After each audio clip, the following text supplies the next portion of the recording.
호흡 훈련은 공황장애, 불안장애, 자율신경 실조를 앓는 분들에게는 필수적이고 그런 질환이 없는 분들이라도 스트레스가 많은 현대인들에게 모두 도움이 되는 방법입니다. 앞서서 자율신경계는 자동 조종 장치와 같아서 내 의도대로 마음대로 조절할 수 없는 시스템이라고 설명드렸습니다. 상황에 따라서 알아서 잘 작동하면서 신체 기능들을 조절하는 것이죠. 누적된 스트레스, 피로 등이 원인이 돼서 이런 조절 능력이 떨어지면 스트레스에 대한 적응 능력이 약해진다고 했고요. 만약 이렇게 스트레스에 예민하고 자율신경계가 과민해서 너무 힘든 환자분이라면 이런 생각을 한번 해볼 수 있을 것 같습니다. 내 자율신경계를 내가 마음대로 조절할 수 있는 이렇게 스위치가 있으면 좋겠다. 그런데 놀랍게도 이런 스위치가 있습니다. 바로 호흡을 통한 자율신경계의 조절입니다. 호흡이란 것은 재밌게도 자율신경계에 의해서 자동적으로 조절되기도 하지만 내가 의도적으로 조절할 수도 있는 양면적 특성을 가졌기 때문입니다. 우리가 화가 날 때,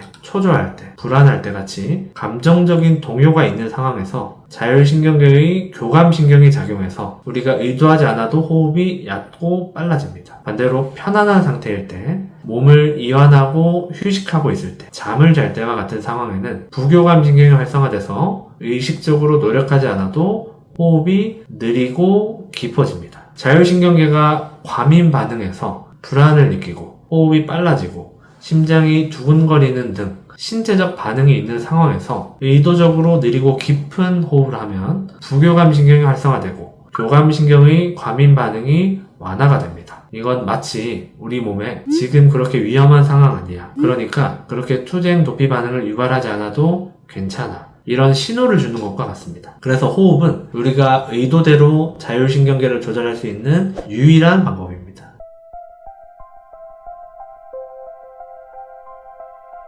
먼저 우리 몸이 긴장, 스트레스 상태일 때, 교감신경이 항진됐을 때 자동적으로 나타나는 호흡을 먼저 보여드릴게요. 좀 과장해서 표현했는데 일단 호흡이 짧고 얕아집니다. 그리고 숨을 자꾸 들이마시려고 하게 되고 깊게 들이마시지 않는 느낌이 들어서 가슴이 답답하게 느껴지기도 합니다. 호흡을 할 때 목과 어깨의 근육이 과도하게 활성화돼서 어깨가 이렇게 들썩입니다. 이런 호흡을 반복해서 하다 보면은 목, 어깨 근육의 경직, 두통, 어지러움, 가슴 답답함, 숨쉬기가 불편한 느낌을 계속해서 받게 됩니다. 이것이 극단적으로 나타나는 것이 과호흡입니다. 이런 호흡의 불편감은 특히 자율신경계 이상이 있는 환자분들에게 정말 흔하게 나타나는 현상입니다. 우리 몸이 자꾸 위험한 상태라고 생각을 하니까 싸우거나 도망가기에 적합하도록 더 많은 산소를 요구해서 나타나는 현상이죠. 그런데 이렇게 숨쉬는 게 답답한 느낌이 들어서 호흡을 더 빨리 하고 더 깊게 들이마시려고 할수록 교감신경의 항진은 심해지고 이런 답답함도 심해집니다.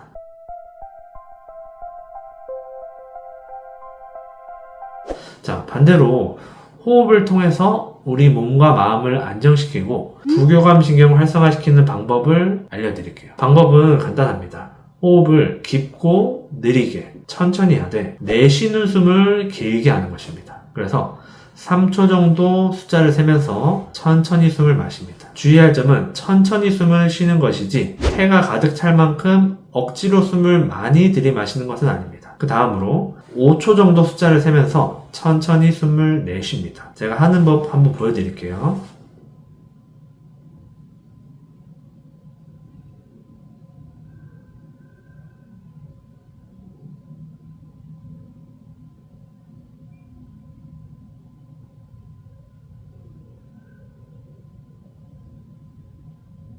자, 목이랑 어깨가 거의 움직이지 않죠. 이렇게 호흡을 할 때 중요한 포인트는 3가지입니다. 첫 번째, 몸을 편안하게 힘을 뺀 상태에서 하는 것입니다. 몸이 잘 이완할 수 있는 환경에서 하는 것이 좋습니다. 두 번째, 마시는 숨보다 내쉬는 숨을 길게 합니다. 우리 숨을 내쉴 때 부교감신경이 활성화되고 몸이 이완됩니다. 그 다음 세 번째, 숨을 들이마실 때 배가 앞으로 이렇게 나오고 숨을 내쉴 때 배가 들어가는 것을 의식하면서 합니다. 이런 호흡은 횡격막을 충분히 이용해서 하는 호흡인데 복식호흡이라고 부르기도 합니다. 이런 호흡은 우리가 의식하지 않아도 편안하게 이완된 상태에서 자연적으로 하게 되는 호흡입니다.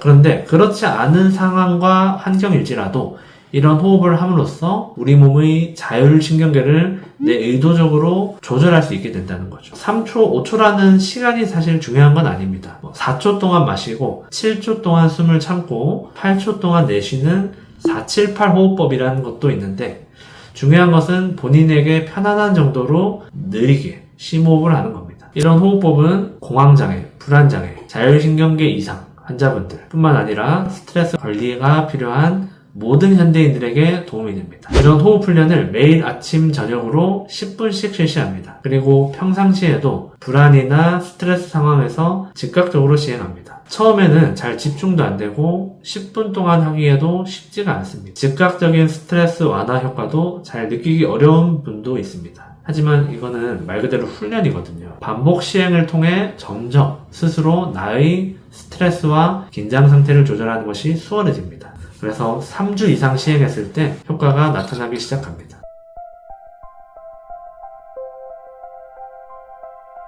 우리는 소화 문제를 이야기할 때 흔히 위나 장만 떠올립니다. 저는 위장이 약해서 소화가 잘 안 돼요 하는 식으로 말이죠. 하지만 실제로 위와 장은 혼자서 일하지 않습니다. 우리의 소화기는 뇌와 끊임없이 소통하고 있고, 이 연결을 장뇌축이라고 합니다. 특히 기능성 소화불량이나 과민성 대장증후군처럼 만성적인 소화 문제에서는 이 장뇌축의 상태가 아주 중요합니다. 이 장뇌축의 가장 중요한 특징은 쌍방향성이라는 점입니다. 뇌의 상태가 장의 건강에 영향을 주기도 하고, 반대로 장의 상태가 뇌와 감정, 생각까지 흔들 수 있습니다.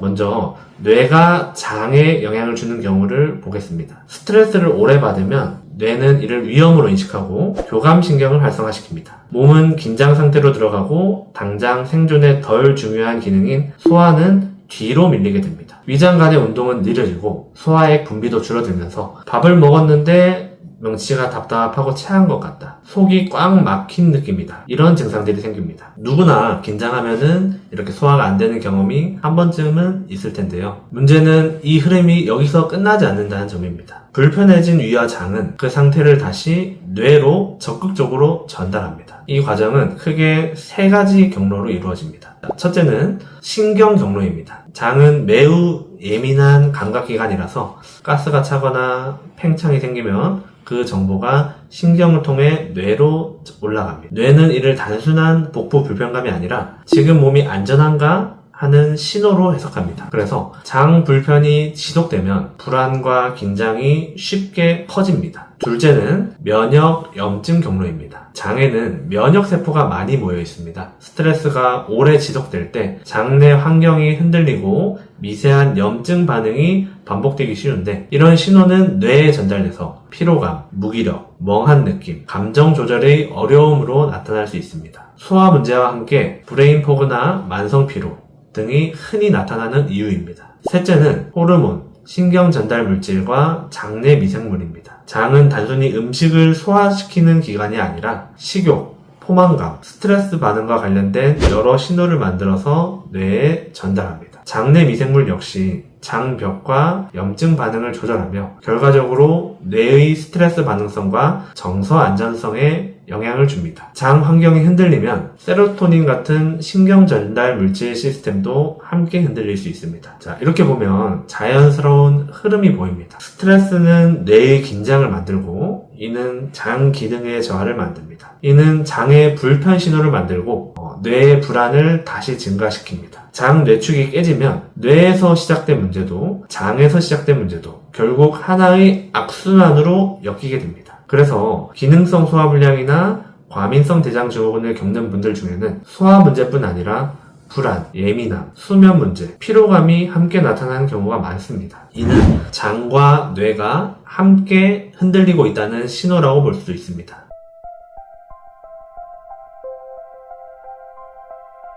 이런 관점은 사실 한의학에서는 오래전부터 당연하게 받아들여져 왔습니다. 마음이 불편하면 속이 불편해지고, 소화기가 무너지면 정서도 함께 흔들린다는 관점입니다. 예를 들어서 한의학의 간기, 승비 같은 개념은 스트레스와 감정의 문제가 어떻게 소화기 증상을 유발하는지를 설명해 줍니다. 또 반대로 소화기의 상태를 다스려서 과도한 우울감, 불안, 분노와 같은 정서적 증상이 함께 좋아지는 경우도 한의학에서는 매우 흔한 치료 경험이었습니다. 예를 들어서 식욕부진과 위장 운동성 저하를 치료하는 비비탕이라는 처방은 우울감이나 불면증을 치료하는 데 쓰이기도 합니다. 잘 놀라고 쉽게 두근거리며 불안감을 느끼는 증상을 치료하는 온담탕이라는 처방은 명치답답함, 더부룩함을 느끼는 기능성 소화불량에도 쓰입니다. 그래서 몸도 마음도 체하지 않으려면 어떻게 관리해야 하나요? 라는 질문의 답은 단순하지가 않습니다. 무슨 음식을 먹느냐만 따질 문제가 아니라 뇌와 장이 서로 어떤 신호를 주고받는지를 함께 살피고 그 신호가 과도하게 증폭되지 않도록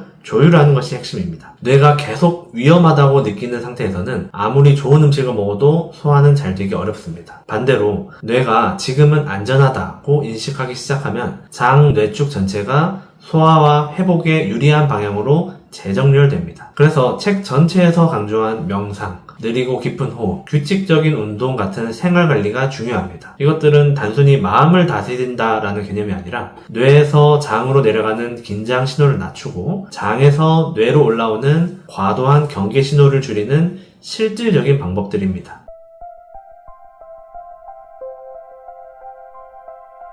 소화불량으로 고생하는 분들은 대부분 식사에 대한 불안과 두려움을 가지고 있습니다. 음식을 먹는 것 자체가 스트레스가 되기도 하죠. 이 음식이 내 몸에 맞지 않는 음식인가? 이걸 먹으면 또 체할까? 하는 걱정 때문에 식사 시간 자체가 괴롭습니다. 음식을 입에 넣기도 전부터 긴장을 하고 이는 교감신경을 항진시키고 부교감신경을 억제시켜 실제로 위장운동을 저해시킵니다. 입에 음식을 넣어도 음식의 맛과 식감을 음미할 여유가 전혀 없습니다. 먹는 행위 자체가 불안하니까요. 하지만 소화불량이 있다고 해서 먹는 즐거움을 포기해야만 하는 건 아닙니다. 오히려 음식의 맛을 제대로 느끼고 음미하며 먹는 습관, 즉 먹는 즐거움을 되찾으려는 노력이 소화기능 개선에도 도움이 될 수 있습니다. 이런 먹는 방식을 마인드풀 이팅이라고 합니다.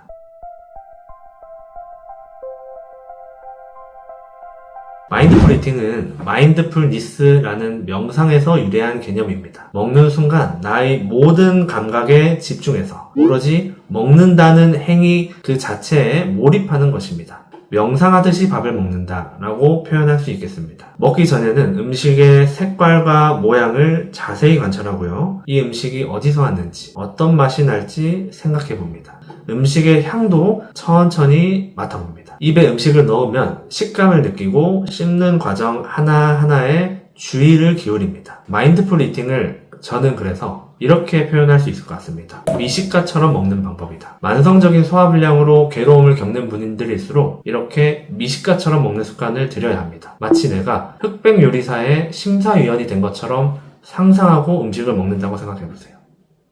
자, 반대로 이런 마인드풀 이팅에 정반대되는 식사 모습을 한번 떠올려 보겠습니다. TV를 보면서 밥을 먹거나 핸드폰을 보면서 밥을 먹는 것, 시끄럽고 불편한 곳, 긴장되는 상황에서 밥을 먹는 것, 음식의 맛을 제대로 음미하지 않고 한 번에 많은 양의 음식을 입에 쑤셔 넣거나 폭식하는 것, 이런 것들이 모두 소화불량을 유발하고 장, 뇌축의 소통을 방해하는 나쁜 식사 습관들입니다.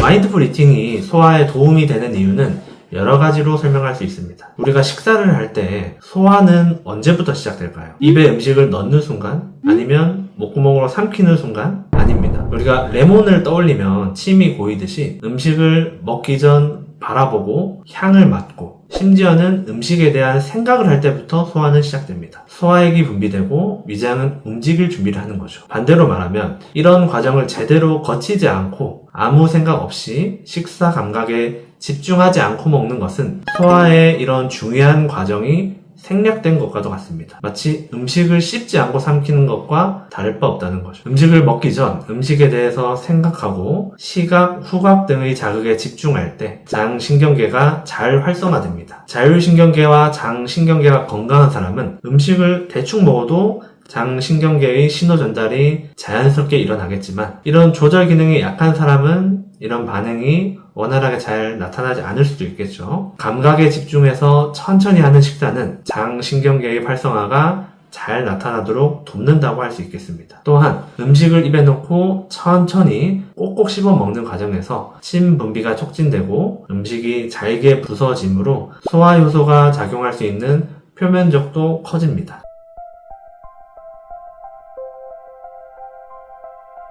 마인드풀 이팅은 마음을 안정시키고 스트레스를 낮추는 효과도 있습니다. 자율신경계의 균형을 되찾고 소화기관이 원활히 움직일 수 있도록 돕는 것이죠. 즉, 교감신경의 긴장 반응은 줄어들고 부교감신경의 휴식 소화 반응은 강화됩니다. 마인드풀 이팅은 장, 뇌축의 소통을 통해 적당량의 음식을 먹게 하는 데에도 기여합니다. 우리가 신체 감각에 집중한 상태에서 식사를 할 때 내장 감각에 대한 뇌의 인지도가 높아집니다. 즉, 배고픔이나 포만감 같은 위장관에서 오는 신호를 더 잘 인지하게 되는 것이죠. 이는 과식을 예방하고 적절한 양의 음식을 섭취하는 데에도 도움이 됩니다. 그래서 마인드풀 이팅은 소화불량뿐만 아니라 다이어트에도 매우 효과적인 방법입니다. 음식을 매번 과식하고 후회를 하는 사람, 스트레스나 감정 상태에 의한 폭식 행동을 하는 사람들에게 특히 도움이 많이 됩니다.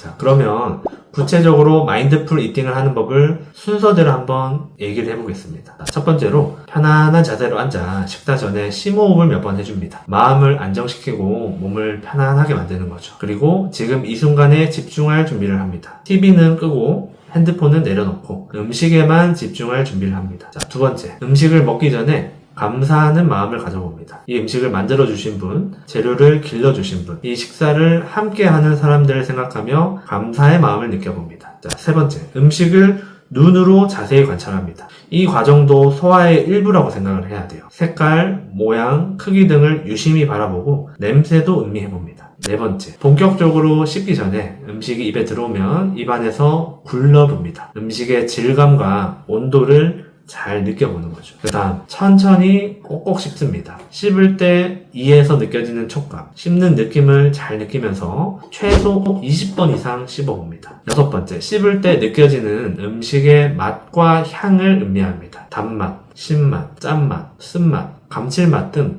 다양한 맛을 찾아봅니다. 먹는 동안 다른 생각이 나서 집중이 흐트러지면 다시 먹는 행위 자체로 주의를 돌립니다. 음식을 먹으면서 느껴지는 감각과 나의 감정 상태를 주의 깊게 관찰합니다. 일곱 번째, 적당히 포만감을 느끼면 젓가락을 내려놓습니다. 배가 10%에서 80% 정도 찼다고 느껴질 때가 적당합니다. 이런 마인드풀 이팅은 단순히 먹는 방법만 알려주는 게 아니라 장, 뇌축의 소통을 원활하게 하고 먹는 행위 자체를 즐기는 법을 가르쳐줍니다. 처음에는 어색하고 번거롭게 느껴질 수도 있습니다. 하지만 꾸준히 연습하다 보면 먹는 순간이 더 이상 불안과 걱정의 시간이 아니라 감사와 기쁨의 시간으로 바뀌고 어느새 내 몸도 음식을 더 잘 소화시키고 있음을 알게 될 것입니다. 과민성 대장증후군 환자분들을 진료하다 보면 뭘 먹어야 하나요? 어떤 음식을 피해야 하나요? 라는 질문을 정말 많이 받습니다. 그만큼 식단이 증상에 큰 영향을 주기 때문인데요. 그래서 책에서는 여러 식단 중에서도 과학적 근거가 가장 탄탄한 식단 요법으로 저포드맵 식단을 먼저 소개했습니다. 저포드맵 식단은 과민성 대장 환자의 약 50에서 10%에서 복부팽만, 설사 같은 증상을 완화시키는 효과가 있는 것으로 알려져 있습니다. 여기서 포드맵이란 발효당, 올리고당, 이당류, 단당류, 당, 알코올의 약자입니다. 소장에서 잘 흡수되지 않고 대장에서 발효되면서 가스 생성과 삼투압 변화를 일으키는 특정 탄수화물 종류들을 말합니다. 장이 예민한 상태에서는 이런 자극이 증상을 많이 악화시킬 수 있기 때문에 증상이 심한 시기에는 저포드맵 식단이 굉장히 도움이 됩니다.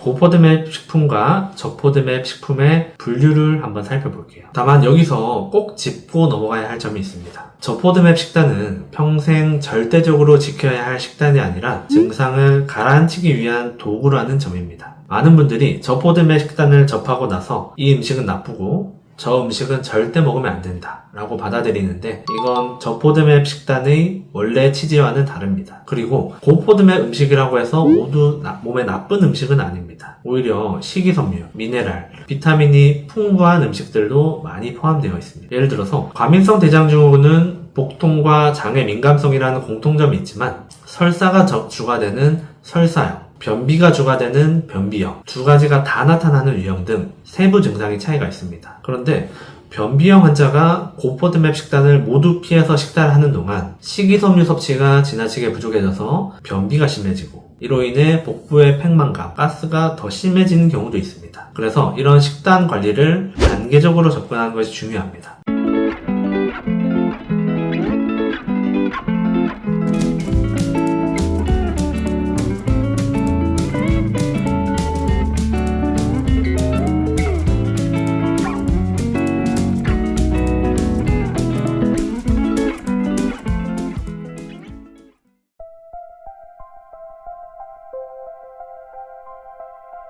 핵심 포인트는 사람마다 본인에게 맞는 음식과 안 맞는 음식이 다르니 이것들을 확인하는 과정을 거치는 것입니다. 단계적으로 한번 설명을 드려본다면 첫 번째는 제한 단계입니다. 과민성 대장 증상이 심한 초기에는 1에서 4주 정도는 아까 보여드린 것을 기준으로 고포드맵 식품은 최대한 피하고 저포드맵 위주로만 식단을 짜서 장을 쉬게 만들어줍니다. 이 시기에 대부분의 환자분들이 증상의 완화를 경험합니다. 자, 두 번째는 재도입 단계입니다. 이 단계가 사실 가장 중요한데요. 저포드맵 위주로 짠 식단에서 고포드맵 식품을 한 가지씩만 소량으로 다시 식단에 포함시켜 보면서 나에게 어떤 음식이 문제를 일으키고 어떤 음식이 문제를 별로 일으키지 않는지를 확인하는 과정입니다. 사람마다 민감한 포드맵 종류가 다르기 때문에 이 과정을 거치지 않으면 식단이 지나치게 제한적으로 굳어버리기 쉽습니다. 우리가 매일 먹는 음식이라도 그 음식에 들어간 식재료들 하나하나가 나에게 민감한 반응을 일으키는지 안 일으키는지는 본인도 모르고 있는 경우가 많습니다. 예를 들어서 된장찌개 하나만 끓인다고 해도 두부, 양파, 마늘, 버섯, 감자 등 다양한 식재료가 들어가죠. 그 중에는 고포드맵인 음식도 있고 저포드맵인 음식도 있습니다. 고포드맵인 음식 중에서도 나한테 별 문제가 없는 음식도 있고 증상 유발이 심한 음식도 있습니다. 그래서 이런 식재료를 기준으로 한 가지씩 포함해보면서 신체의 반응을 보는 것이죠. 마치 알러지 검사를 하는 것과 비슷합니다. 이 단계는 6주에서 10주 정도 기간이 소요됩니다. 자, 세 번째는 유지 단계입니다. 두 번째의 재도입 과정을 통해서 파악한 나만의 민감성과 내성을 바탕으로 고포드맵 음식 중에서도 괜찮았던 것들은 적정량 식단에 포함시키고 장기적으로 유지 가능한 식단을 만들어가는 단계입니다. 이 단계에서 비로소 영양의 균형과 현실적인 지속 가능성이 맞춰집니다. 자, 이 과정에서 제가 특히 강조하는 것이 식단 일기입니다. 매일 먹은 음식과 증상을 함께 기록하지 않으면 이 음식 때문에 증상이 심해졌는지 아니면 단순한 스트레스 때문인지를 구분하기가 어렵습니다. 그래서 식단 일기는 단순한 기록이 아니라 내 장이 어떤 자극에 어떻게 반응하는지를 배우는 과정입니다.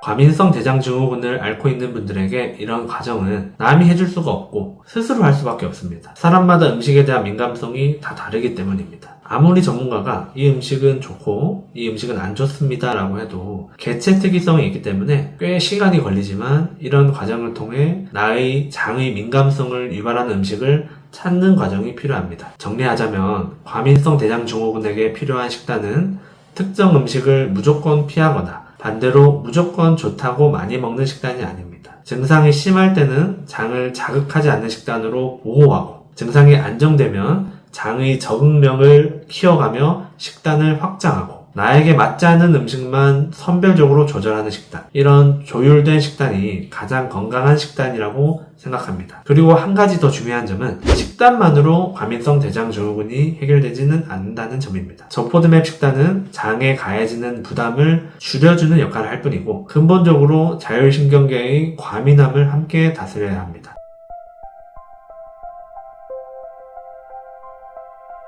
두통뿐만 아니라 자율신경 실조로 인한 대부분의 증상에 운동이 도움이 됩니다. 운동 중에서도 유산소 운동 중에서도 중저강도의 유산소 운동이 가장 좋은데요. 약간 숨이 차지만 어느 정도 지속할 수 있는 강도로 하는 운동이 좋습니다. 여기서 가장 추천할 만한 것이 달리기. 그 중에서도 편안하게 천천히 뛰는 조깅입니다. 긴장성 두통은 현대인들이 일상적으로 경험하는 가장 흔한 종류의 두통입니다. 그런데 이 통증의 원인에는 우리 몸의 스트레스 대응 기전이 자리 잡고 있습니다. 바로 과도한 스트레스와 그로 인한 근육의 지속적인 수축입니다. 스트레스가 작용할 때 우리 몸은 마치 위험에 대비하듯 투쟁 도피 모드로 진입하게 되고, 이는 머리와 목 주변 근육의 지속적인 수축으로 이어집니다. 싸우거나 도망갈 준비를 하기 위해서 근육에 힘을 준다고 할 수도 있겠는데요. 이때 가장 잘 반응하는 근육들이 목과 머리 주변의 근육들입니다. 싸우거나 도망갈 준비를 하듯이 잔뜩 움츠린 모습을 생각해보면 그렇습니다. 문제는 현대인들이 실제로 신체를 이용해서 싸우거나 도망갈 일이 거의 없다는 데 있습니다. 긴박한 마감으로 인한 스트레스, 대인관계 스트레스, 시험 스트레스에 시달리면서도 정작 몸을 쓸 일이 거의 없는 분들이 많습니다. 투쟁 도피를 위해 잔뜩 힘을 주고 긴장했던 근육들은 제대로 사용되지 못한 채 계속된 긴장 상태에 놓이게 됩니다. 이는 근육의 통증 유발점 발생을 유발해서 근육통, 두통을 유발하기도 하고 전신적으로도 다양한 증상을 일으킬 수 있습니다. 이 악순환의 고리를 끊기 위해서 꼭 필요한 것이 바로 몸을 움직이는 것이죠. 특히 너무 빠르지 않게 적당한 속도로 오래 달리는 것은 우리 몸이 스트레스에 대응하며 준비했던 에너지를 가장 자연스럽고 효과적으로 발산하는 활동입니다. 저 또한 달리기가 취미고 평상시 스트레스와 체력 관리를 위해서 꾸준히 하고 있는데요. 달리기는 인간의 모든 운동 중에서 가장 인간에게 적합한 인간다운 운동이라고 생각합니다. 인간이 만물의 영장이라고 불리고 높은 지능을 가졌지만 인간의 근력과 신체 능력은 다른 동물들에 비해 보잘것없습니다. 인간보다 강한 근력, 폭발적인 속도를 낼 수 있는 동물은 아주 많습니다. 하지만 인간만큼 멀리, 오래 달릴 수 있는 동물은 거의 없습니다. 이렇게 긴 거리를 오래 달리는 능력은 인간이 자연계에서도 최상위권이고 인체의 구조 자체가 장거리 달리기에 최적화되어 있다고 표현할 수 있겠습니다.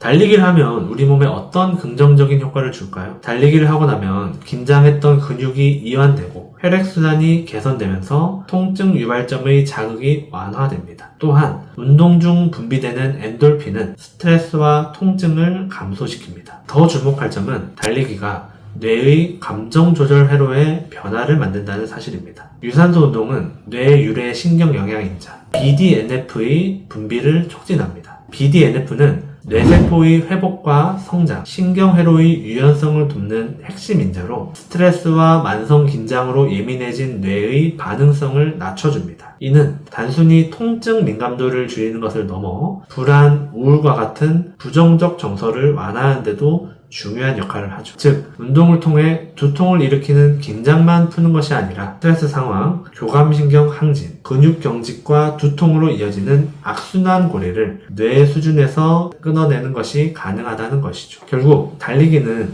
긴장성 두통의 근본 원인인 투쟁 도피 반응을 해소하는 동시에 스트레스와 감정을 조절할 수 있는 뇌의 힘을 되찾게 하는 가장 자연스러운 방법인 것입니다.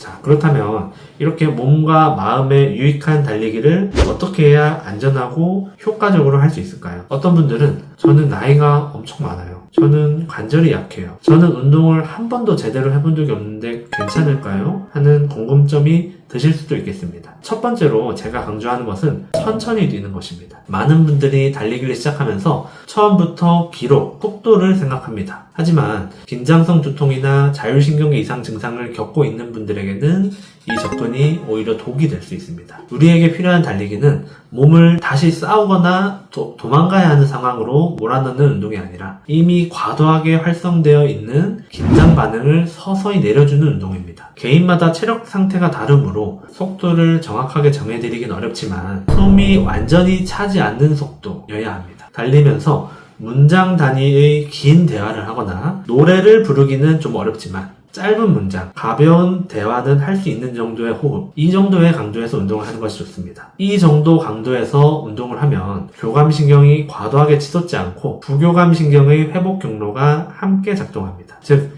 힘들게 참고 버티는 그런 달리기가 아니라 오히려 호흡이 정돈되는 느낌이 드는 것이 목표입니다. 이렇게 느린 속도로 뛰는 것이 부상을 당하지 않고 건강하게 운동을 오래 지속하는 데에도 중요합니다.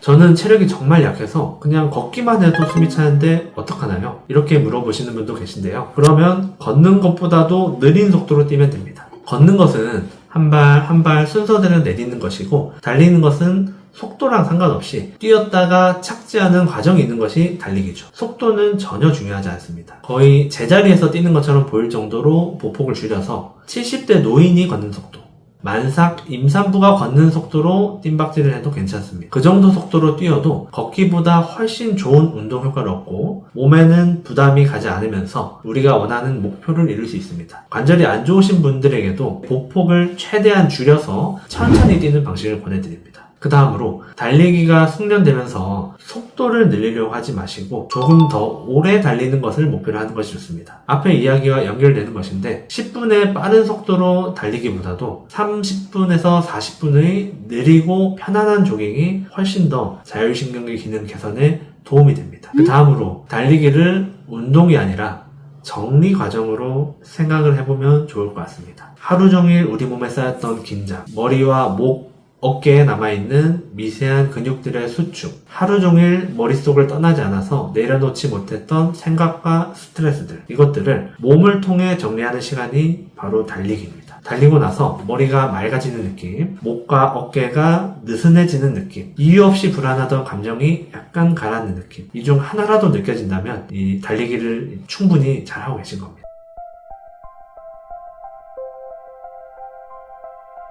어지러움뿐만 아니라 자율신경계와 관련된 대부분의 질환들이 몸을 고쳤는데 마음도 같이 편해지고, 마음이 편해졌을 때 신체 증상도 호전되는 양상을 보입니다. 어지러움도 이렇게 통합적 접근이 필요한 대표적인 증상입니다. 왜냐하면 어지럼증은 전정계, 자율신경계, 불안이나 공포를 처리하는 뇌회로가 동시에 얽혀서 나타나는 증상이기 때문입니다. 제가 치료했던 분 중에 한 분을 예로 들어볼게요. 이분은 가족이 아프시고 나서부터 어지러움이 생기신 경우입니다. 7, 8년간 아픈 가족을 돌보는 과정에서 많은 불안이 생겼다고 하셨습니다. 불안할 때면 언제나 머리가 몽롱하듯이 흔들거리는 듯한 어지러움이 나타났다고 하셨습니다. 이비인후과적인 검사, 심장 초음파, 뇌 MRI, 경동맥 초음파까지 모두 받아봤는데 이상이 없으셨고요. 처음에는 어지러움만 나타났지만 어지러움이 심해지고 잦아지면서 더 불안해지고, 그럴 땐 가슴 두근거림까지 나타났다고 하셨습니다. 그런 기간이 오래되다 보니 본인 건강에 대한 걱정 또한 많이 커지셨고, 신체에 조그만한 증상이나 반응만 나타나도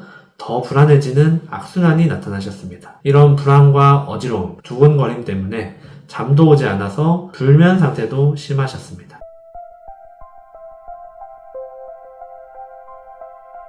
이분을 치료할 때 핵심은 단순히 어지러움을 치료하는 처방을 쓰는 것이 아니었습니다. 자율신경계를 안정시키며 신체적, 정신적으로 과민하게 반응하는 것을 개선하는 데 중점을 두고 한약 처방을 했습니다. 또한 호흡 훈련과 이완을 통해 교감신경의 과도한 긴장을 완화하도록 교육했습니다. 증상이 나타날 때마다 자동적으로 이루어지는 부정적인 생각들을 교정하는 것을 돕도록 상담을 하고 과제를 드렸습니다. 현재 나타나는 어지러움, 두근거림 등의 증상은 절대로 위험하지 않으며 몸에서 수시로 나타나는 사소한 반응에 과도하게 집중할 필요가 없다는 것을 인지시키기 위해 노력했습니다. 이런 과정을 통해 매일 지속되던 불안이 빠르게 호전되셨으며, 불안이 호전됨과 동시에 어지러움, 두근거림, 머리에 멍한 느낌 등이 함께 개선되셨습니다. 이렇게 자율신경계 이상과 관련된 질환에서 몸의 문제와 마음의 문제는 뭐가 먼저인지 구분하기 어려울 정도로 함께 나타납니다. 치료와 관리도 이 두 가지를 반드시 함께 고려해야 합니다.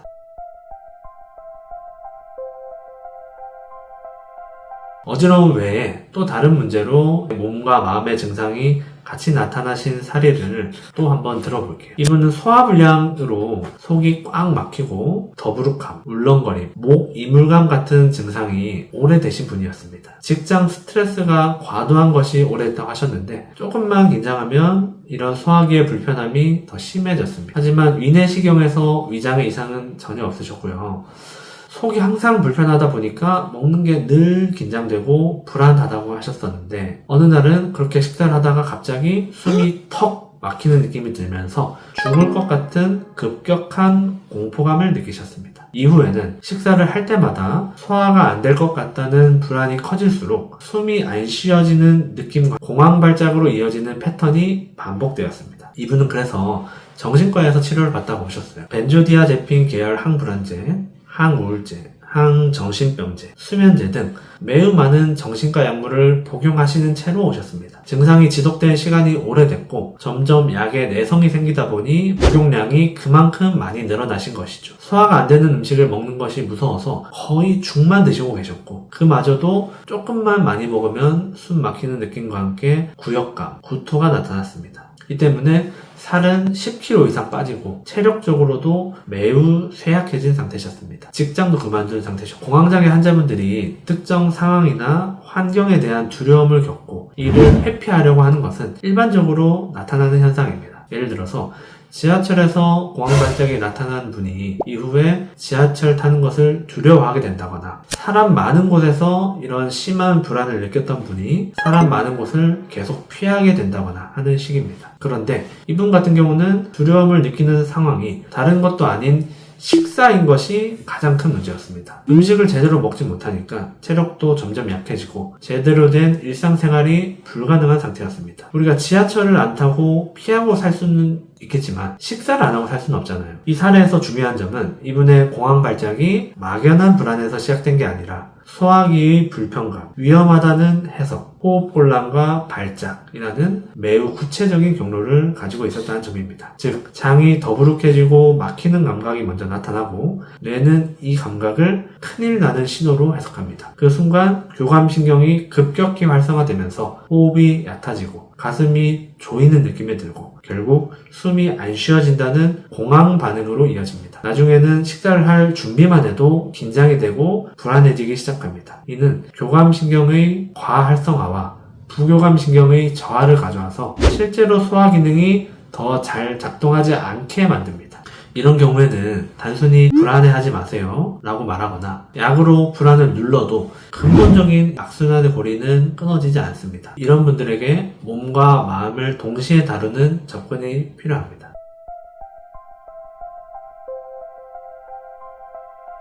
먼저 중요한 것은 이런 소화기 증상과 호흡 불편감이 위험한 신체 이상이 아니라 자율신경계와 장 뇌축이 과민해진 결과라는 점을 충분히 이해시키는 것이었습니다. 이 감각이 나를 해칠 수 없다라는 인식이 생기기 시작하면 뇌의 경보 시스템이 과도하게 켜지는 것도 빈도가 줄어듭니다. 그와 함께 음식을 대하는 태도와 먹는 방법에 대한 교육을 중점적으로 했습니다. 앞서 설명드렸던 마인드풀 이팅이죠. 음식을 먹을 때 최대한 천천히 먹고 감각에 최대한 집중하여 장신경계가 잘 활성화되도록 돕고 음식을 먹는 것이 위험하거나 괴로운 과정이 아니라 우리에게 꼭 필요하고 기쁨을 줄 수 있는 과정임을 다시 배울 수 있도록 도왔습니다. 또한 호흡을 통한 이완법을 통해 스트레스를 관리하고 긴장 상태를 완화하는 법을 배울 수 있도록 도왔습니다. 동시에 소화 기능을 실제로 개선하는 접근을 병행했습니다. 한의학 처방에서 감이온담탕이라는 처방은 잘 놀라고 불안해하는 증상, 신경계의 과민함을 치료하는 처방인과 동시에 위장 운동을 활성화시키고 장 뇌축을 안정화해서 가슴 답답함, 구역감, 구토, 복부 팽만감 같은 증상의 개선에도 도움을 주는 처방입니다. 그리고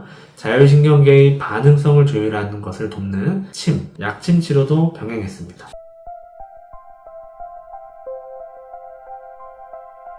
몸과 마음의 증상이 함께 나타나며 서로 상호작용하면서 더 심해지는 악순환을 일으킬 수 있듯이 호전이 될 때도 동일합니다. 적절한 치료와 관리를 통해 소화가 조금은 편해질 수 있겠구나 라는 경험이 쌓이자 소화에 대한 예측 불안이 먼저 약해졌고 그 결과 공황 발작의 빈도와 강도도 함께 줄어들기 시작했습니다. 몸의 신호가 덜 위협적으로 느껴지자 마음의 반응도 같이 가라앉는 선순환이 시작된 것이죠. 약 3개월 동안의 치료 끝에 소화기와 관련된 대부분의 증상이 호전됐고 공황 발작은 나타나지 않았으며 식사에 대한 불안도 거의 없어졌습니다. 이후 3개월 동안 추가적인 치료를 하면서 기존에 복용 중이던 양약 중에서 의존성이 강한 항불안제도 점진적으로 줄여서 끊는 것까지 성공하셨습니다. 이 사례는 몸을 먼저 고치니 마음이 따라온 경우이면서 동시에 마음의 해석이 바뀌니 몸의 반응도 달라진 경우입니다. 어느 한쪽만의 변화가 아니라 악순환의 고리가 끊어지면서 두 축이 동시에 안정된 것입니다. 몸과 마음의 증상은 겉으로 보면 서로 다른 증상처럼 보이지만 실제로는 자율신경계라는 기반 위에서 서로를 증폭시키며 나타나는 경우가 많습니다. 그래서 통합적 접근이란 모든 걸 한꺼번에 치료하겠다는 뜻이 아니라 이 사람의 증상을 증폭시키는 연결고리가 무엇인지 정확히 짚고 그 고리를 하나씩 끊어주는 과정이라고 생각합니다.